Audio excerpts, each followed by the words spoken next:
Hey everyone, I'm Jordenne Rachelle, an evolutionary astrologer, and I consider my approach to also be containing aspects of esoteric and intuitive astrology as well.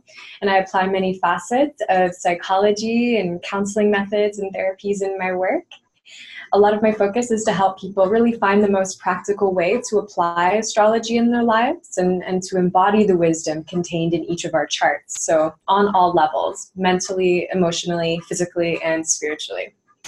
I've studied evolutionary astrology from the Jeffrey Wolf Green method, as adapted through Mark Jones, Kimberly Weimer, Stephen Forrest, and I am always endlessly inspired by everybody I'm meeting within the EA community. So you're all so amazing, and thank you so much for watching and tuning in and joining me today as we reflect on these topics. So diving in onto, Mars in Pisces, forming a conjunction first with Neptune, December 7th, and then with Chiron, December 28th. These are some important archetypes and energies to start engaging with now and through the month of this December. And really even beyond that, as we're talking about the activation and initiation of two planets, Neptune and Chiron, that spend a lot of time in their respective signs. So, they take a long time to unfold and work their magic. And this actually gives us more of a chance. They help us to honor them and their respective wisdom for our lives by spending so much time in these signs. And so I'll go over some of the major themes to expect based on the archetypes of Mars, Neptune, Chiron, and Pisces. And then we have 3 volunteers that I will weave into our talk today who have at least one or more natal planets being highly activated by these conjunctions. Really excited to hear how that's going for you ladies. And before we dive in, it's really important for all of us watching to remember that all of us have Pisces somewhere in our charts, right? Even if there aren't planets there. So, Pisces is an archetype that we can all relate to in some way. So we can all take something from this. And so Pisces, this is a good place to start. Pisces is the composite of all signs, all human experiences, the universal womb and birthplace of our stories, imaginings, archetypes, ideas, physical bodies, souls, everything that we actually know and also don't know about life. So, we can have a lot of questions and we want to know the answer. What happens after death? And where we have Pisces in our natal charts actually highlights an area where we're learning how to merge with spirit and merge with the wholeness of life, but through our physical bodies, through our experience here on Earth. And in Pisces, this is why we get this association with such evocative imagery, imagination, being so receptive and able to really tune into the fullness of life. If you've heard of, the rasa theory, how we express ourselves emotionally. This is something in Vedic studies, but the rasa theory, R-A-S-A. This is, all of the different kinds of emotions that we can feel and how do we dive into those things and embrace them and acknowledge them. And this is also the basis for pretty much all art, music, poetry, dance. And so it's everything. It's how we're able to relate to everything, right? So a lot of times if you've got 100 people in a room and you don't exactly know how to get everybody feeling connected, it's a really easy thing to do to maybe start with a story or start with a song that kind of gets everybody linked into that universal archetype.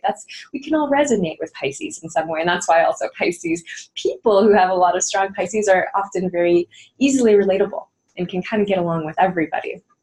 Or maybe they want to hide and climb back into the womb, which maybe some of us are feeling right now, but it's all about balance. So this is, much the same way as where we have Neptune in our charts and what the landscape and territory of our 12th house looks like. And so these are the places, the parts of us, our lives that link us to what is outside of us, right? Great spirits. But also what is very deeply within us. This is a mutable sign, duality, but really multiplicity, right? And so mythologist Michael Meade offers a glimpse into the territory of Pisces in his acknowledgments that, I'm sorry if you can't read this whole thing, but I'll read it out loud. Each person is a story that the soul of the world wants to tell to itself. Each person is a story that the soul of the world wants to tell itself. So there are infinite stories, infinite possibilities. of what can happen to us and through us. Another quote from Jeffrey Wolf Green, founder of Evolutionary Astrology, in his book Pluto Volume 1, he speaks about the Pisces, Neptune, 12th house archetype, and he says, you know, these are the areas of our lives and our psyches where we're developing, sensing into, and realizing source in ourselves, in the world, in other people, in the cosmos. Where do we have Pisces in our chart? That's where we're doing these things. And so Pisces is where and how we come to learn the lesson of faith. And so he says that faith is linked to the experiential awareness that somehow or in some way, something has made and will make the past and current difficulties all right. Another amazing astrologer who is really an expert on Pisces, Neptune, 12th house is Maurice Fernandez, and I highly suggest that you check out his work if you're curious to learn, you know, more about the depth and richness and complexity of Neptune. But you know, Pisces Neptune lessons involve, you know, this multiplicity of realizations of what life itself is, our place in it, our connection with source, our ability to realize our soul's immortality as we connect with all that is, you know, but simultaneously the need to live here on earth with this powerful faith that we know that we are infinite. And so, you know, even when we may not fully comprehend what's going on, or perhaps we're facing certain challenges consistently through life, we know that we have this connection to something bigger than us. And so this faith in source, you know, something greater than us, helps us to give our lives and the challenges we face meaning. And something that happens a lot when we're, you know, working through Neptune lessons, Pisces lessons, is that sometimes we actually create symbols. We symbolize things, you know, to symbolize ultimate meaning. We'll create fantasies or dreams or illusions to help give ourselves meaning. And so while these can all be really powerful tools to work with, we have to be careful because they can lead us to either great transcendence or great distortion. So this is kind of what these transits right now are really pointing to, the power to recognize what's going on. Are we transcending something, or are we working through where maybe we've experienced distortion? And I argue that it happens from both sides often for all of us, all through life, and that's the spiritual journey, right? Another thing that Maurice says is that, you know, Neptune represents innocence and passivity, you know, because we are all born from this universal womb. Even when we start our lives in our mama's bellies and we're receiving everything we need, we don't have to do anything. We come into this world and we get everything that we need from source.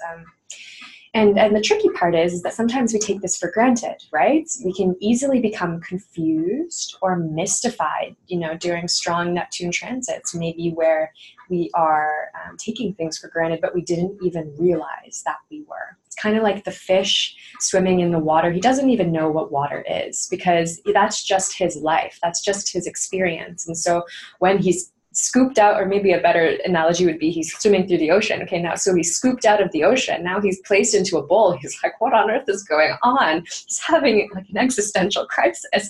All of a sudden, everything's changing. And so, you know, this leads to questions like, why are we here? And Maurice argues that, you know, this is what Neptune actually represents in our natal chart. And so, you know, in our transiting chart where we have transiting Neptune, how is this reflecting currently? Okay, and we always want to relate transiting planets back to our natal planets in every case. And so to come into this world and feel into the experiences just linked with feeling simultaneously that we're given everything that we need, but also that life on earth requires work, you know, skills, diligence, presence, you know, that Pisces Virgo polarity. Right? So we have to find the balance, and we start with having the confidence and the faith that, you know, we know that the sun will rise tomorrow. We don't have to do work to make that happen, right? This is the trust in life, the trust in the process that, you know, that simply occurs through divine natural intelligence. But sometimes there are other things that we need to do work for. When trees grow, yes, they naturally carry the fruit, but we need to do the work to pick them. We also need to have the knowledge and the skill set to understand what's the best season to pick them. And then also to realize, wow, this fruit's full of seeds. What am I going to do with these seeds? What's the best place to plant them? Do we just trust, oh, let the seeds just fall from the tree and more will sprout there? Well, this is the aspect of co-creation with the divine. Like, humans do have a role in sculpting the earth that we live in, and we have a role in sculpting our experiences. And so, we can always come back to that existential question of, is it all fate or is it free will? Well, it's a mixture of both, constantly, always. And so a mantra that I've always loved and I often use when feeling triggered and fearful is that everything is always in divine order, right? It makes me feel safe. It reminds me of the innocence and natural state of trust that I was born with. And this is specifically when I'm trying to control things. I should share with you all that I'm a South Node Virgo, North Node Pisces, so, control. I'm also Pluto and Scorpio generation, so I like to have things neat. But I'm being triggered the heck out of right now, all in the name of conscious evolution. And that's one of the main reasons why I wanted to speak on this topic today, because it's very relevant in my life. And I feel that because it's all in Pisces, this is something that's relevant to all of us. All of these subtle energies, the subtle ethers. So, oftentimes Neptune transits or transits through Pisces can take on a somewhat unconscious, nebulous, fantastical flow. And sometimes it can actually be kind of hard to pay enough attention to these energies in a way that can avoid crises. So this is something that I think we have to intentionally connect with. Yes, it will happen regardless, whether we're aware of it or not. But, as Jeffrey Wolf Green always says, it's so much better to do it consciously so that, our initiation doesn't take us by surprise, because Mars, remember, initiates. And so the more that we tune into and sense into what these planets are doing right now for humanity, for the Earth, for us as a collective, and also for us as individuals along our evolutionary journey, we can more easily align with their current lessons and just not be taken by surprise. Maurice Fernandez also points out that, a lot of times we actually experience existential shock when suddenly the things that we took for granted are taken away from us, right? Like our health, our home, our jobs, our spouses, our children, or even a presiding philosophy of life, that keeps us bound in a veil of illusion and false security. So we can really spend some time meditating with Neptune, Pisces, 12th house, to sense into what we may possibly take for granted, or hide from ourselves, or elude ourselves from, or just not be aware of, right? Because maybe it's past life stuff that's very unconscious. So, we need to gain a deeper appreciation of this. And oftentimes, it's enough, just to ask, just to reach out to these energies and connect and get into this flow state, where profound insights actually just start popping up and helping us. When we actually enter that 12th house space, you ever notice that? You'd actually just turn off all the noise. You weren't maybe even intending on receiving insights, and then all of a sudden, this whole story of your life is downloaded to you, and you're like, whoa, now everything makes sense. That's what happens a lot of times when we find ourselves in 12th house spaces. This is what happens when we find ourselves in the hospital, right? Where, oh man, just went through some sort of existential shock. I've got something going on I wasn't even aware of, and now I'm here and I don't have the rest of my life to deal with and contend with. So I have a bunch of time to think about and reflect about what I need and about what God Goddess is telling me. And your spirit guides are just like, yeah, they're listening. Now we're going to tell them all these amazing things. So, that's kind of how it works. If you think about the Rumi quote, what you seek is seeking you, or even the painting with the fingers coming together, right? We just have to reach out to the divine, and the divine is already like, yes, I've been waiting for you to do this. So sometimes we just need to lose everything, to lose our identity, our ego consciousness, in order to come back to a state of trust in life, and, a state of not taking our experience for granted, and a state of returning to source rather than separating from source. So at its most basic, let's see, Pisces can be an invitation into engaging with the riddle of life and the way we find existential meaning, and also how we cope with life on Earth, being humans, needing to live in the human condition, which involves pain. It involves needing to go to work, through challenge and strife, being confused, and then finding clarity. This is how we deepen our connection to spirit and ultimately our relationship with life. I should mention, in case you don't know, that Neptune is the higher octave of Venus, who is our patterns of relating with other people, while Neptune is our patterns of relating with life and trust. And so, let me see, where's my quote? Here we go. So, a beautiful quote that kind of just reminds us that in the end, all will be known. And that's something that sometimes plagues us with the Pisces experiences, right? It's like, I just want to know what I should do. Sometimes I would rather not surrender. I would just know what the right answer is, and I'd rather move from that place. But sometimes we're really just not going to know. So be patient towards all that is unsolved in your heart. And try to love the questions themselves, like locked rooms and like books that are now written in a very foreign tongue. Do not now seek the answers which cannot be given you because you would not be able to live them. And the point is to live everything. Live the questions now. Perhaps you will then gradually, without noticing it, live along some distant day into the answer.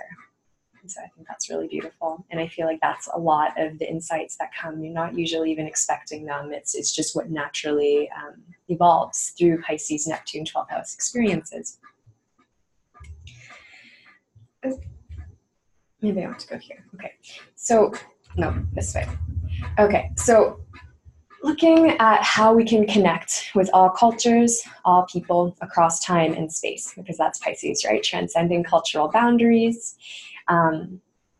Another beautiful quote from Michael Meade, who wrote the book, The Genius Myth. And I highly recommend him to anybody who just loves to get lost in the art of storytelling. His words are spellbinding. But mythic imagination can break the spell of time and open us to a level of life that remains timeless. Myth is not about what happened in past times. Myth is about what happens to people all of the time. And we know this as astrologers. We're familiar with this. We can read myths about Neptune and Mars and Chiron and realize how much they still hold true. They hold true because they are universal archetypes that we are constantly living through. And I love this quote and the feelings evoked here, the sense of connection to all beings across time and space. And this is, again, core element of Pisces that we're working through, that we're awakening to, that we're initiating through and healing through.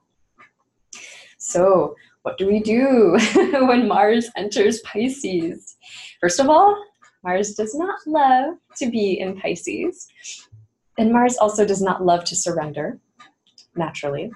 Mars is the warrior, the fighter, the hero. And Mars is also how we actualize our soul level desires, being, the lower octave of Pluto. And so many Mars lessons actually revolve around the maturation of our ego so that we can become more aligned with our true evolutionary intention as is set out by Pluto and Pluto polarity points.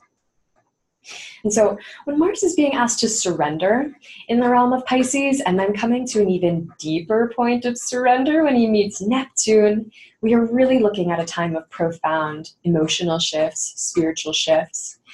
It's the end of a 2-year cycle between Mars and Neptune, and also preparing us for new beginnings. We're currently, right now, as we're recording this meeting, we're in the balsamic phase of this planetary paratransit. And so, the balsamic phase being all about finding closure, the spiritual essence, the spiritual wisdom, and finding, the completion of a path that is coming to an end. And also, for a cycle that we're setting seed for in a new beginning.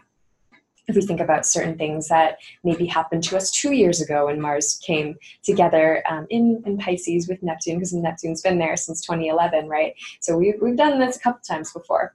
What was going on for you at that time in life? Think about maybe what new intentions, what was initiated for you around then, and maybe sense into how you might be just coming back to that again, through that sacred spiral of life. And so hopefully this is a new beginning of a deeper connection with spirits, something that filters into our action language, Mars, you know, how we can stay present and connected with our soul level desires, Mars, Pluto, and then really we're spiritualizing how we take action in the world. You know, finding a really healthy expression of our ego. Okay. And so Mars is conjunct Neptune at 13 degrees 44 minutes Pisces, December 7th. And Neptune actually stationed direct just like 5 days ago, November 24th. This is actually already, I've been hearing from a lot of people, a lot of really interesting happenings.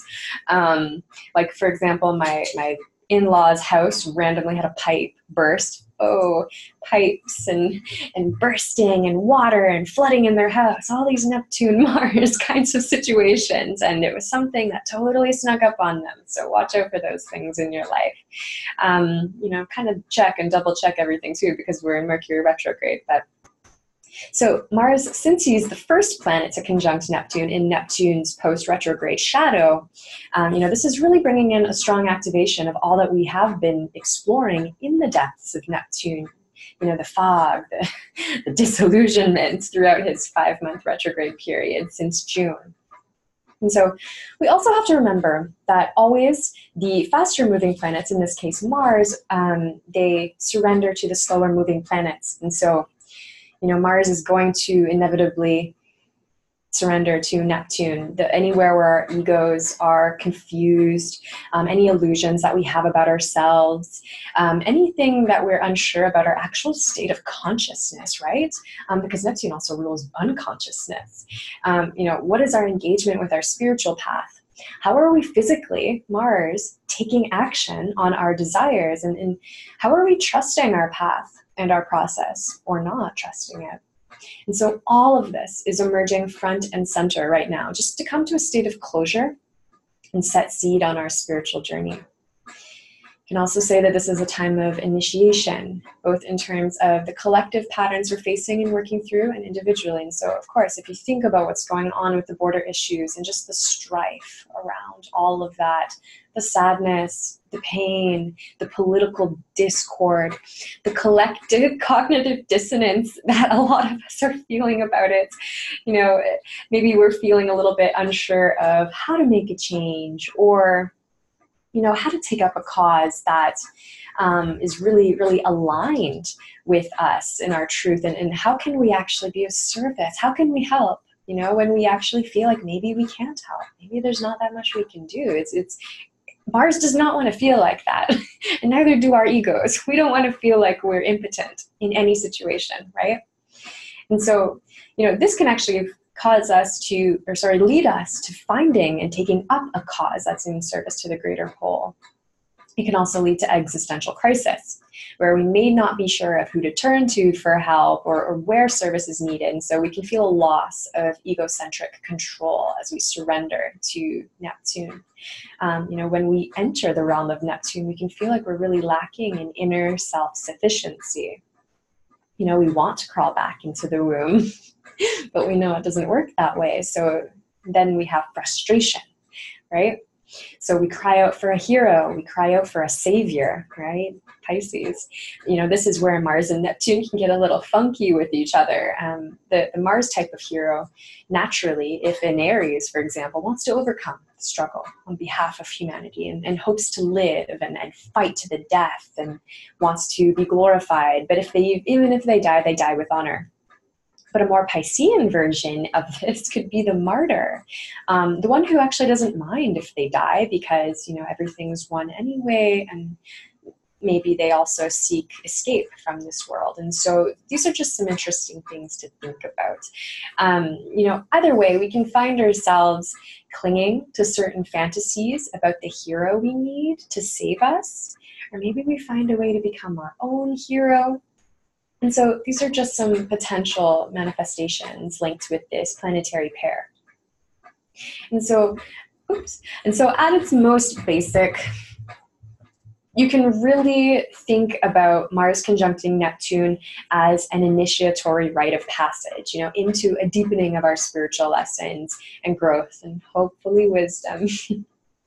If you guys are all here listening to this, you guys are probably already naturally inclined to listen on your journey and honor your process. So congratulations, you're already a big part of the way into the process. So as we are learning this lesson of faith, this often comes through the letting go of illusions. So depending on where you have this conjunction in your chart, this is where you will be engaging with your illusions, waking up to your illusions, maybe beginning anew with your illusions, coming up with new illusions perhaps, and hopefully experiencing some profound insight on just how to take your conscious evolution to the next level. This is where we can start to find a deeper resonance, in shifting our individual consciousness, like the wave into the sea, the ocean, that's all. The individual to collective, because this is really what is currently needed on this planet.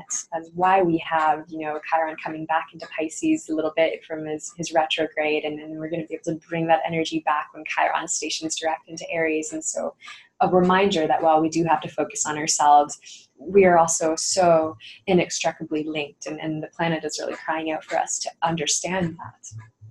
Okay, so let's take it into the individual for a couple moments, and hopefully you guys can sense into how this might relate to you. So Christina, hello. Hi. Okay, so I'll go through just some of my notes that I made on your chart, and I want you to kind of reflect on what resonates with you, reflect on maybe some of your experiences that you've maybe been having, maybe in relationships or and so on. Okay, so you can see that she's got this beautiful stellium, like Pisces descendant, moon in Pisces, Chiron and Saturn in Pisces, all in her 7th house. So she's gonna get it both sides. She's gonna get Mars and Neptune hanging out on her moon, and then she's gonna have Chiron and Mars hanging out on her Saturn just a little bit after that, and then Chiron actually hanging out right in the middle. So congratulations on just recently having gone through your Chiron return. It's a really powerful time. So I also want to point out, if you're looking over here at the opposite point, where she's got Pluto, Chiron is basically her Pluto polarity point. So Chiron is a big piece of her evolutionary intention. So generally, when we see Pisces in the 7th house, we look at losing boundaries with others, sometimes actually becoming the other person in some ways. I've just throw out a random personal experience here. My mom has Pisces in the 7th house, and I noticed, like, with each of us kids, she would be a totally different person. Like with me, I was always interested in like dance and art, so she would like all of a sudden know all these things about art. And my brother's into hockey, and then all of a sudden she's a hockey fan, and it's like, whoa, you weren't a hockey fan until you had him. Like, so those kind of things are really natural, but that's what the Pisces descendant wants to do. To relate with other people, you kind of have to become them and take on their interests in a lot of ways and take on some of their perspectives so that you can learn about yourself through that other person. And so, a lot of this story here with the moon here, the emotional connection with other people, maybe working through any issues of codependency in relationships, learning to heal Chiron and trust and feel safe and have safe boundaries, Saturn, so that you're still able to be yourself freely in relationships, moon. So, all of these planets opposing Pluto really make for a strong focus on evolving through these themes very consciously, because the moon, being how we see ourselves, it's likely that you see yourself maybe going through a lot of changes constantly, maybe initiated through other people, maybe initiated specifically through relationships of all sorts. So this can be a really, really fascinating area of your chart to just go so deep in right now. I also want to point out that the moon sextile your north node really highlights the opportunity that you have to grow based on actually all of your past efforts in relationships as well. So if it's sextile the north node, of course it's trine the south node, right? And so you have done a lot of work on this already. You've done a lot of work on finding the best ways to express who you are in relationships. And a lot of this for you is coming out through how you communicate with people. You know, your north and south node being on the axis of truth and knowledge and communication, right? And so a lot of it for you is how you communicate to get your needs met in the world, and how you come across truth and consciousness expansion will be strongly filtered through the process of your relationships, and also how you heal relationships. A lot of times just the general archetype of Virgo Pisces is related to the healer. And so Chiron in Pisces in the 7th house, maybe actually being a healer and working with other people.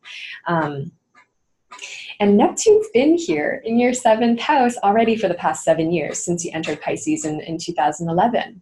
He's right about at his halfway point through the transit, and so he's hanging out right with your moon. You've probably felt this strongly building up for the past couple months, and then even years, depending on, you know, how tuned in you are to that. But when Neptune comes to an exact conjunction next year with your moon, you'll probably feel that as a peak of that experience. And so, you know, this experience of the self-disillusionment process, you know, maybe you'll feel like you're, you know, coming into greater clarity in relationships, and really seeing how can you fully be yourself in relationships. So I have a lot to say, or that I could say, but just so we don't get too far ahead of ourselves, do you have any thoughts, Christina? And does this resonate with you? Yes, it does. And it has been really powerful the last months, and it's I think it came to a point when you really have to just go and believe, you know, that everything will. It's really a question of having faith that everything is going to be all right, because you, at this point, what I feel is that I don't really know which direction. So it's like, as it comes, you have to flow with it, and you know, something will come out of it somehow. Something will, you know, just. And I think you said something about that, right? Yeah, absolutely. And you speak to that so strongly and powerfully, you know, that ability to flow with the fact of just not knowing what's going to happen. Exactly. You know, and the Chiron return was really interesting, and because I was able to really come to terms with a lot of my problems, and deal with my life history. And now this is kind of melting everything that lasted, you know. You work at everything, and now it's kind of everything's just what was left of it just kind of, you know, melts, and it's working towards so a question I have for you is, like, post Chiron return, have you been feeling that you've been finding more clarity on specifically what are your gifts for healing? Like, what is your medicine that you offer to other people? Yeah, I began studying astrology. And yeah, and I'm really interested in it. It's has been really powerful for me this time, and I'm into quite heavy transits now, because I have my Sun and Mercury with Pluto, and 2020 everything is on top of my Sun, so it's I'm kind of, you know, just going with it. But I really going through like that remake of like, what is your purpose and what are you doing? Yeah, that's really powerful. I feel like so much of this for you is just the ability to also see like the divine in yourself, and how are you communicating with God, Goddess, Great Spirit, you know, and seeing how this can influence this whole experience. I imagine that, you know, if I'm not sure if you identify with being psychic or clairvoyant, but things like that may be coming up a little bit more, maybe trusting your intuition more. Yeah. Like you download and you go, and there's one thing is that you have to really be you just have to trust, because what you're hearing is what is coming out, and this you know, and you have to say it. You have to communicate it. You have to put it out there. And sort of when you put it, for me, when I put it out there, you know, download it and I say it, it's like making the boundaries that you said, the healthy boundaries. So I have to make myself present by speaking it somehow, you know. Otherwise it's too like, it's too out there. Yes. Yeah, you're really, yeah, you're hitting on some of those crucial aspects within your whole chart, but even coming back to the fact that like to find, you know, discipline, Saturn, discipline in how you're spending time with and engaging with this information. It's a lot. And also, you know, Chiron being a teacher, not only a healer, but a teacher, you know, and sometimes, you know, you spoke to that a little bit, how when you get a message, you just have to say it. A lot of times the messages that we receive are not always just for us, and they're not always going to be understood by us, right? And so we need to be able to say whatever it is, because it might be for another person. Yes, you have to share. Yeah. So congratulations on being so tapped into that process and really owning up to that teacher and healer within you. And I wonder if you've have you gotten that sort of affirmation from other people, you know, about you really helping them and maybe helping them develop boundaries and connection with spirit? Yeah, has been interesting. Yeah, and it's exactly this. When you feel like saying it, when it comes, you have to say. And sometimes I go like, oops, I said it, you know, I did it. And then, you know, hours later or the day, you know, the following day, the person goes and say, oh, and somebody said that to me, and I'm really thankful for, you know. And they will say that they were glad that you said it, not to you, but, you know, in the group. Yeah. And I feel like, yeah, it's amazing. It has been an amazing experience. Yes. And the healing thing is coming, because it's a lot of responsibility also to heal someone, you know. And I think that maybe that Saturn there, you know, it's really it's quite heavy, because you have to do it well. Otherwise, you can spoil, you know, it's like. Mm-hmm. And it takes a lot of awareness too, right? Like you said this well too, like sometimes, you know, you'll say something and they'll pass it along and it's this ripple effect, right? And so even kind of linking it back to everything that's going on right now, collective healing and shifts, like it's like the butterfly effect. We just have no idea what the effect is that we can have on other people. You have to keep moving and saying, thank you. Well, I'm so glad that this resonates, and you can also really pay attention a lot to what's going to happen with Chiron as I kind of get into this in this next segment. And so I'll stop there with your chart for now, but if you do have any questions, I'll have some time at the end. We can kind of get back into it. Thank you. Thank you. Okay, so yes, as our volunteers so eloquently put it, sometimes we just got to say it, and we've got to flow, and we've got to tap into our intuition, and we've got to trust, right?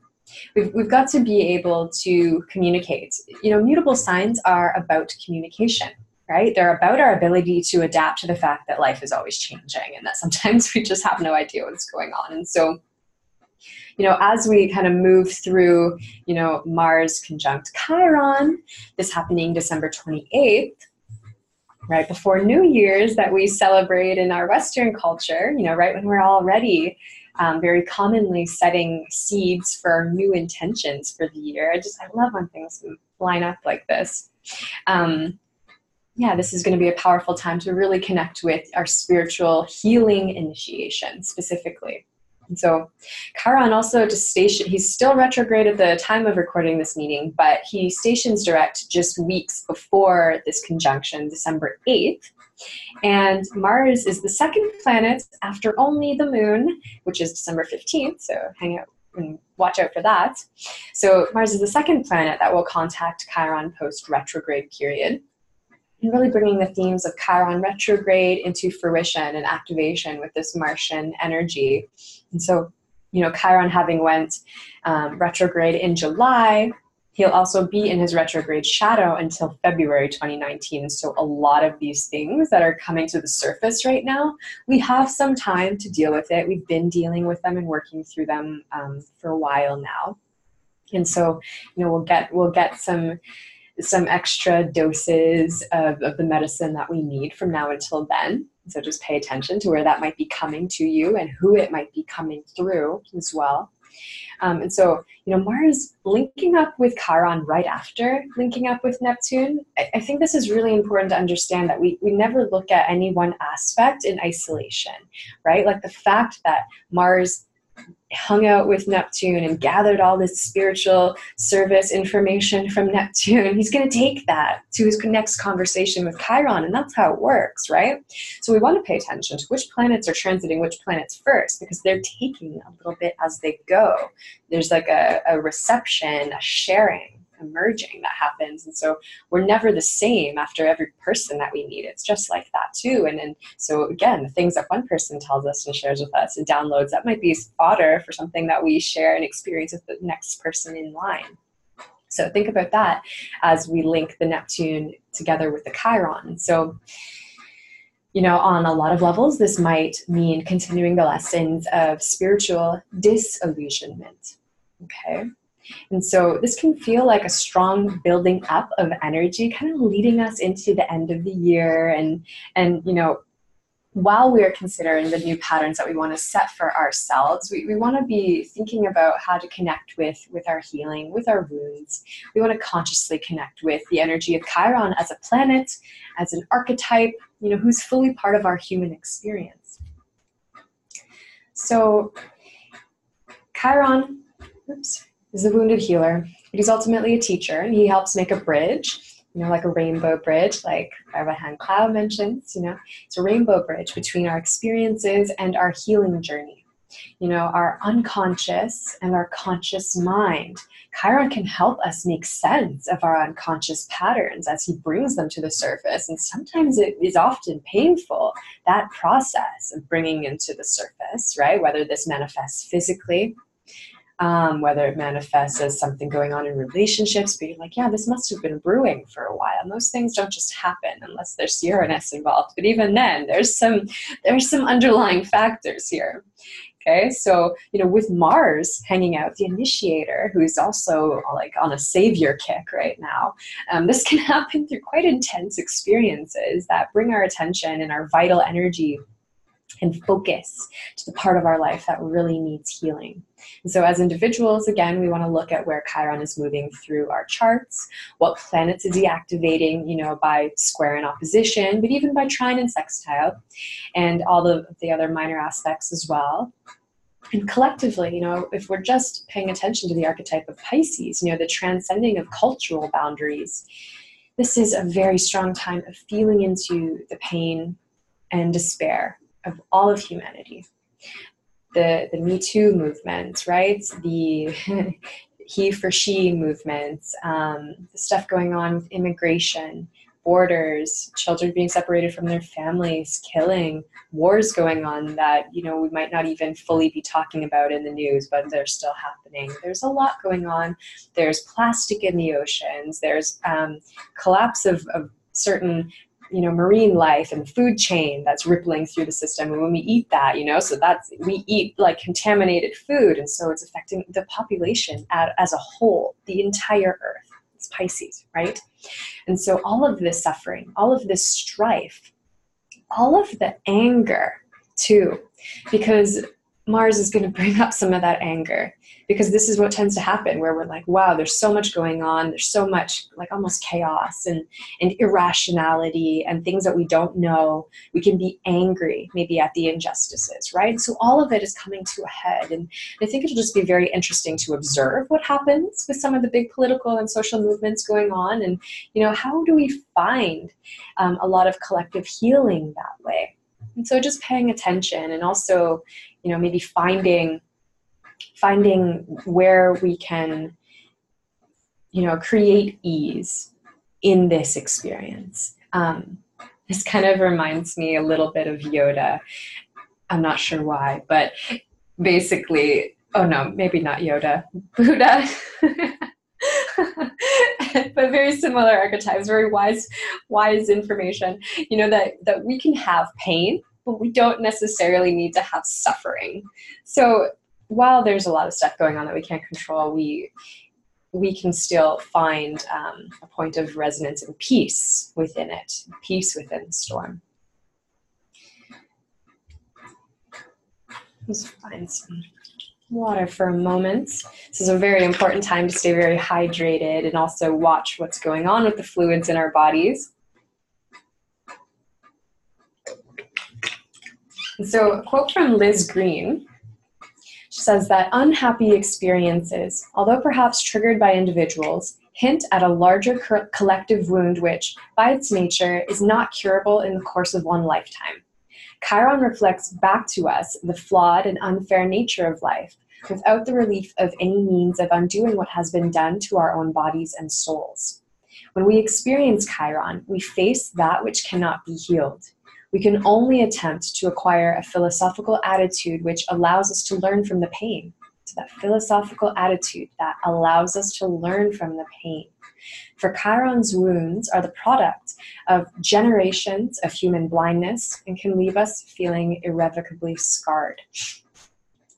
And so while this may leave us feeling kind of weary, you know, probably wanting to crawl back into the womb of Neptune even more, I really think that the most important aspect of this quote is, you know, that philosophical attitude that we can adapt from our experiences, you know, this being what can really pull us through the pain and maybe bring us just a few steps closer to resolving the wounds. Maybe we resolve certain aspects of things that we inherited from our mothers and fathers so that our children don't have to suffer through it.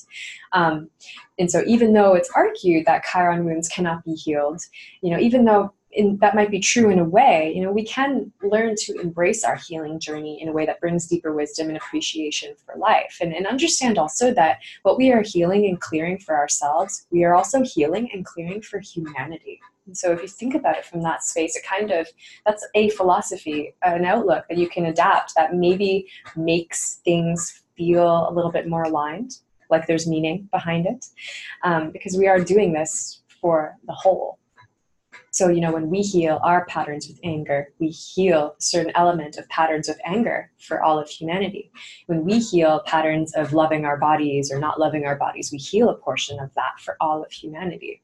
And so everything that you do for yourself in your own healing journey does reflect out to the rest of the world. Let's see here. So when it comes to health and healing, there are infinite perspectives. And I actually love that Rebecca Gordon was giving a talk earlier on medical astrology, because this is just really, really important right now. But there are infinite perspectives on healing, the healing journey, on the body. Infinite reasons also why something could happen. Things that are still unknown to us in science, in medicine, and even in our intuition. Sometimes we do hit walls where we just don't know. And, you know, with Chiron dipping back into Pisces throughout his retrograde season, you know, we might have been able to see just exactly what is being pulled up from the unknown about our bodies, you know, with Mars, the animal body, to bring us this heightened awareness of what we are indeed working through. Collectively, we have many illusions about health and healing and just how this links to our spiritual practice. And, you know, a major collective illusion that you probably heard before through, you know, the path of spiritual development itself is, you know, linked to how we view the body and also the ego, right? This is something that I'll go into greater depth in the EA Astrological panel coming up in December, so be sure to check that out. But, you know, you often hear of the body as an illusion, right? When it surely is not. Really, we can look at our body as our reason for being here. It's our bodies that are giving us this evolutionary experience. You know, it's our bodies that are born and that also require balance and maintenance and so that we can stay attuned emotionally, mentally, spiritually. You know, our bodies hold our ego and they also hold our emotions and our healing journey. They hold on to emotions that have not been healed. They hold on to wounds, right? And so we talk about this often in the EA paradigm, you know, that evolution is biochemical. And so this is a really good time to reflect on how you are honoring your body and its desires, you know, and how this also links to emotions stored in your body, This can be a very powerful time to purge old story and emotion, or perhaps, maybe do a replay, mental, physical replay. Sometimes it happens, right? Especially with the retrograde, so that you can work through any difficult themes and bring some healing. And so you may need to find some new ways to work with and listen to what your body's telling you. And this can all be activated very strongly by, the animal nature of Mars, who wants to just activate it. We need to save ourselves. We need to take note of the fact that we do have control over our choices, right? And so when Mars surrenders to Chiron, as he will, December 28th, this will be like a surrender to the greater forces at work regarding our health, whether this is physical health or mental health, emotional health, or spiritual health. This includes the health of the human race and all beings on this planet, the health of the planet herself. And so how are we as individuals needing to surrender to a bigger process that encompasses the wholeness of what humanity is currently facing? So some big questions that I'll leave you guys with before we connect with our next volunteer. And so Della Luna, love that name. Here. Hello. Great, thank you. So I'll just go through some stuff of what I'm seeing. You can maybe think about how this is manifesting in your life. So, okay, so she's got also Moon in Pisces in the 8th house, and this is going to be most heavily activated by the Mars-Chiron transit. And so this is also, the Moon being full phase opposition to natal Saturn, Saturn in Virgo. And so, the full phase being strongly about meaning and completion. So, really connecting to your personal resources, shared resources. How do you show up in your intimate relationships truly as being yourself? How do you relate to change? 8th house. How do you relate to power? Transformation, really seeing yourself and knowing yourself from the soul level. And so I imagine that this is something that you've been working on in your life for a long time. And so, you might be even more, to a greater degree, reflecting on the ways that you want to change your perception of yourself. Are there wounds in your self-image related to how you relate with power, manipulation, fear of betrayal, loss, being able to be intimate with other people as well? And so a lot of this can come through the story of an actual person coming in and maybe reminding you of wounds. Or maybe somebody that you are in deep relationship with going through some times of really awakening to the wounds, and you maybe being there to be of service to them or help them through it. It can manifest in both ways. When we think about the 7th and 8th house, a lot of it is projected onto others. So that we can learn about it. And so you might experience it from both ends, both you and your partner. Maybe if you have a partner, or if you have close friends, people that you connect with in an 8th house way, that all of this will be really illuminated for you. You've also got a first quarter square to Neptune going on with the Moon here. And so this is bringing in that Neptunian energy kind of as a lifelong theme for you. That square of like the crisis in action, of, needing to assert yourself and emerge instinctually as who you are, but and connecting with your creativity and your self-expression. And how do you do that? How do you show up as who you are in a powerful way? And how is it linked back to an overall sense of like divine purpose and mission? So how is your creativity linked to what you're giving back to the world, and showing up on the stage and all of those things, showing up in your full power, really? Another thing I would say about this is a lot of it can be activated through the spiritualizing of your relationships, healing relationships in general. So, Mars activating Neptune in your 8th house can also be psychic activation, deep emotional insights, of you and your intimate relationships. I wonder if those kinds of things have been going on for you. Anything linked also with like sexuality with Chiron in the 8th house can come up. How are you linking to your power in sexuality, your comfort level with that? And all of these lessons of power, they can also bleed out into many other areas of life, you know, especially in your community actions and your personal development, you know, since you're so well-rounded and you've got all these different planets very spread out in your charts. But at its most basic, you know, how are you able to connect with other people in intimate relationships in a way that you show up fully as yourself? So I will leave it there and ask you to share some of your inputs on what's going on. Well, just, I guess 2 weeks ago, I went to a women's empowerment workshop that I wasn't planning on going to long term. It happened last minute, and turns out the topic of the day was power. And we had a professor from Stanford Business School. He teaches a 2-semester class on power. And so he broke it down into an 1.5-hour presentation. And as culturally in the United States, as women, we're taught that, you know, attaining power is wrong, or we're told we don't want to play the game, et cetera, et cetera. But he broke all of those myths and showed us exactly how to play the power game. And like I said, it was an unexpected event that I went to, but I left there with like an internal imperative that I'm just going to apply these techniques that I learned to my life. And that's something new for me.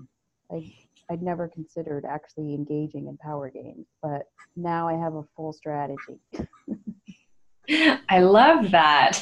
That sounds like a lot of fun that you're bringing in. Exactly. And yeah, and that energy of play can be so crucial to like pulling anything up that's unconscious too, because sometimes, you know, you kind of said it, like you never even thought to do it that way, to engage in power games. You know, the 8th house can kind of, especially with Mars, can trigger and activate and bring up to the surface unconscious elements of power within yourself that you weren't even aware of before. And Exactly. so I think I'd been like pushing it away as if like morally I'd understood it to be wrong. And so even though I had the moon in the 8th house, I was like, oh, well, that means I should be careful and not do X, Y, Z. But now I'm exploring what happens if I actually engage with it. Yes, I love that. And I mean, checking out the fact that your moon does have a lot of powerful squares and oppositions. And so, of course, like your Venus in Gemini, like you have this strong ability to like see things from many different sides. But, you know, sometimes with moon square Venus, there can be this tension of like, okay, how do I show up fully as myself, but also please others? How do I show up fully as myself without like going off the edge or, you know, saying something that I shouldn't say? Totally. So working with that, seeing how you can work with that through all of these new insights can be really powerful for you. And yeah, also with the Mars and Libra, I feel like I'm always considering the other in my actions and like trying to explain things so others get me. And now it's just amazing how much has changed even in my mental state, like how I consider things in every action. So I do recommend, if there's anyone out there, to start looking into power, because it actually, there are trainings on it, and culturally the game is being played like every day. So, yeah.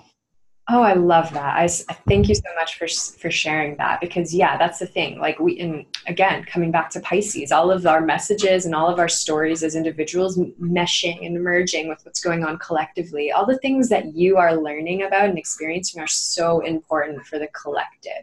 And it's interesting because we're actually going to be also drawn to the things within ourselves that pull out collective themes. So you can almost trust that anything that you're kind of drawn to right now is in the name of supporting the collective healing. Yeah, and it's actually working. I just had a job interview yesterday for a brand ambassador for a company. And normally I would have just showed up at the interview with myself. And yesterday I showed up, I had a 4-slide presentation on why I was the best candidate for the position. And I gave the presentation and they loved it. And I would have never considered doing that before. Yeah, the creativity, the Neptune that can come out of that. Yeah, so much creativity when you're willing to engage. Yeah, and just putting it out there myself is like the best candidate, like naming it myself. That was like the strategy. Yes. Oh, I love that. That's really fun. And I'm considering doing that next time. Try it. They called me back for an interview, a second interview today, so it worked. Amazing. Well, virtual high five to you. Thanks. All right, Della, thank you for engaging on this topic. If you do have any other questions towards the end, we'll get into it. But I want to leave some time for our final volunteer, Kimberly. So Kimberly, are you with us? I am. Hello. Hello. Nice to see you. Nice to see you through your chart and then be able to connect with you energetically here as well. So, okay, Kimberly has Venus in Pisces at 13 degrees. So hanging out, Neptune and Mars will be directly on that. Neptune already is. Mars will join just within the next couple weeks or so. And so this being Venus, love language, how do you relate with others? What are your general patterns of relating? And in general, just already, even just the Neptune aspect of this, Neptune and Venus coming together, remember that Venus is the lower octave of Neptune, you know, human relations, and then Venus is the higher octave, like all relationships, a divine spiritualized relationships with all that is, when they come together, this has the effect of spiritualizing your point of attraction, spiritualizing how you relate with people. And so this being in your 10th house, being maybe how you relate with people through your career, being how you relate with people through your social reputation, your social role, whether or not it's actually what you get paid for, just who you are and how you show up in society. Really spiritualizing what you actually are attracted to wanting to do, what maybe also what you are attracting to yourselves, you know, just via your point of attraction. I often liken Venus to like the law of attraction and those sorts of teachings where it's like, just what energy are we showing up in that is going to attract to us the resources that we need, Venus, the people that we hope to connect with, Venus, you know, the connecting with the maybe structures and industries and organizations that we really want to find and connect with this Venus Pisces 10th house situation. A lot of when I see Pisces hanging out, I know he's not your midheaven, but he is at the top of your chart. And so a lot of times seeing Pisces up here, just it points to such a strong need for spiritual service in whatever aspect you're doing. And spiritual service sometimes doesn't always sound spiritual. Like, it doesn't mean you have to be working in some sort of like specifically spiritual box in any way. It's just that being a public service is very important to you. You value showing up and giving back to your community and giving back to the world and being really authentic in that sharing. And so Neptune here can really help. If there are any illusions around how you're giving back to the world and how you're showing up and what you're attracting, it will show up as kind of like, whoa, didn't think I was attracting that. When Mars comes into the picture, you might find this sense of like newfound zest or energy, or like that's a good time to really begin on a project of maybe connecting with people. Especially because it's Mars and Venus coming together, finding that balance, you know, between the masculine and feminine, being involved with movements that have to do with masculine and feminine, you know, the emergence of the divine feminine, the emergence of the divine masculine. How is all of this coming into play? How can you find the balance there, the harmony, the Venusian harmony within that, within all experiences, all range of experiences?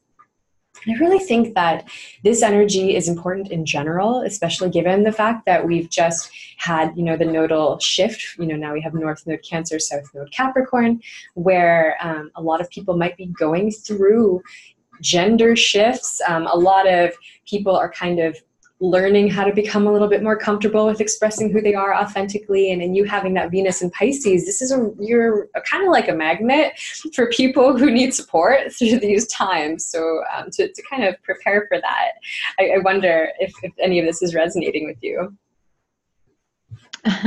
Yeah, absolutely.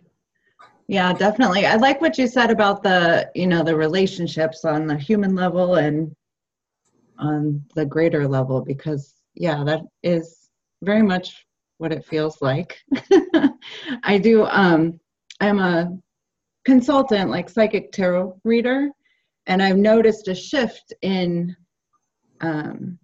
as Neptune has been kind of going back and forth over my Venus, I've noticed a shift in the you know, my clients are suffering. It's been a really tough year, you know, and so it's caused me to, you know, you were talking about disillusionment and kind of letting things go, surrendering. It's kind of caused me to understand, like, on a greater level, have a greater awareness of what my responsibility is as, you know, a supportive connection, and understanding that, you know, there are things that are beyond control, you know, that cannot be prevented, or, you know what I mean? Yeah. So connecting to, you know, it's more personal, but it's very spiritualized. And, you know, there's always that element of, I don't know, it's been interesting. So I will appreciate the Mars energy if it's, like you said, the energy. I could use a little energy boost because the dreams have been intense. The work has been intense. All of my relationships have been, I've just been made aware of the physical and how we relate, you know, in my relationships. And it's so spiritual, it's overwhelming at times. But at times it's very healing and cleansing too. So it's kind of waves between both. Yeah, I mean, and you basically hit on a lot of what the pressure can feel like when, you know, you have all of that responsibility. I mean, if we look at some of the aspects to Venus, yeah, to Venus here, right? Like you're chosen to relate with people. You're chosen to help people find a higher meaning or be their best selves, or connect with, you know, the highest version of themselves, of being in the highest point of your chart. And you're chosen for public service, for divine service. And so, of course, that's anytime Venus is activated, it's going to activate the whole yod. And, you know, it's going to activate the Saturn retrograde in Leo. It's going to activate Pluto in Libra. So again, that Libra aspect, needing to find balance within people, needing to also, I mean, I would kind of consider some of Ceres energy even coming together with Pluto as well, nurturing people, helping people to nurture themselves, maybe providing them the skill set, or maybe offering different perspectives or points of view that can help them find the nourishment that they need. And you know, Saturn, Leo, everything that has to do with, you know, mastering the way that you communicate with people. In the third house, mastering what is it that people need to hear from you that's going to be really healing for them, not necessarily because you want to say it, or right, like it has so much to do with, like, how are you authentically connecting to them from your heart space, and letting that shine through all the guidance that you're giving them. And so I love that you work with, you know, your psychic skills, and you provide those services for people, because that's, you know, being at the height of your chart, I would expect that to be, you know, one of your highest potentials and greatest gifts of service to the world. So good job on being so aligned with that. Good job being aligned with your own chart. Thank you. Thank you. Do you have any questions? No, I love everything that you shared, especially about, you know, the connections of the planets together with Mars and Neptune and Chiron and Neptune. That's really powerful.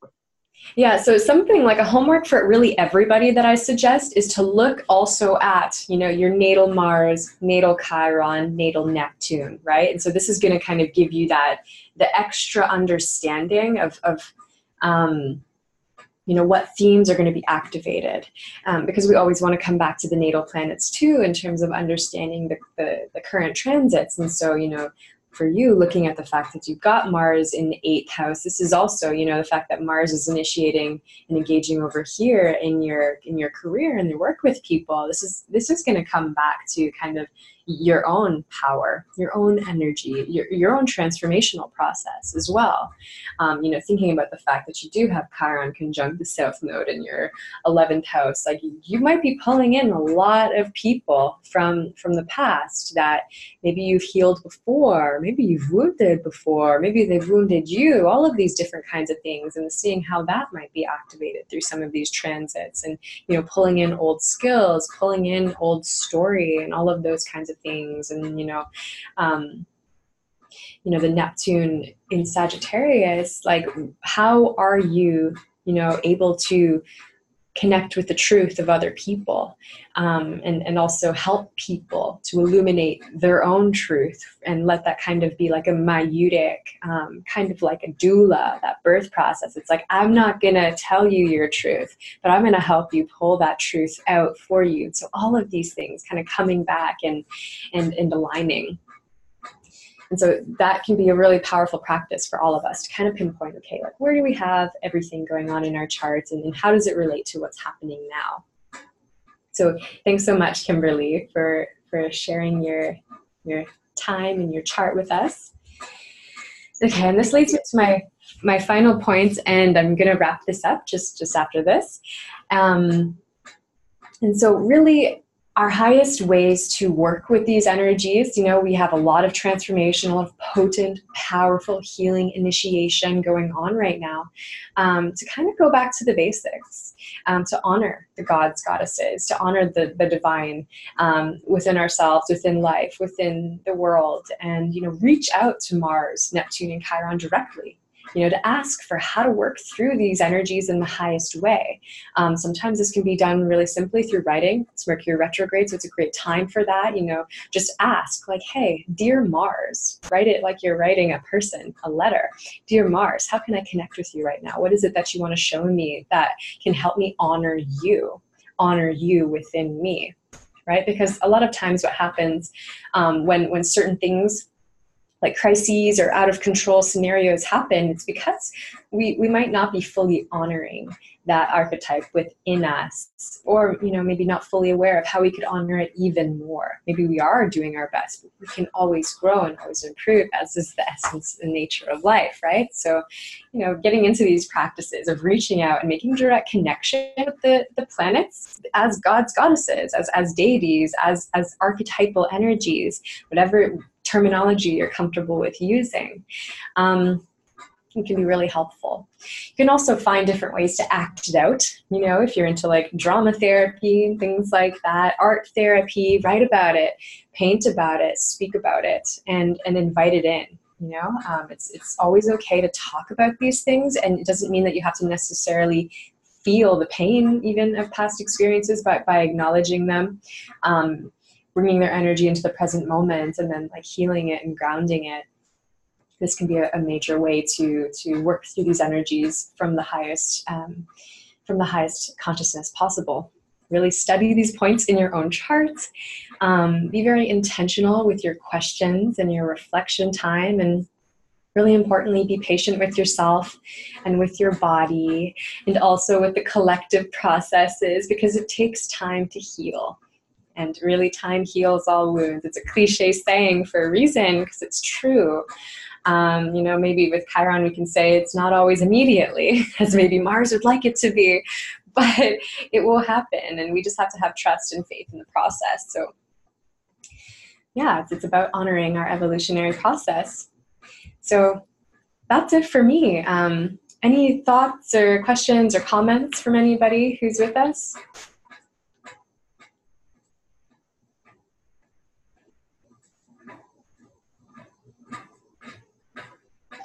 Okay. Oh, yes, somebody. Who was that? Okay. That was me. Okay, go ahead. I just wanted to say thank you so much for this. Wow, just absolutely wonderful information to reflect on. Oh, you're so welcome. Thank you for being here, Wanda.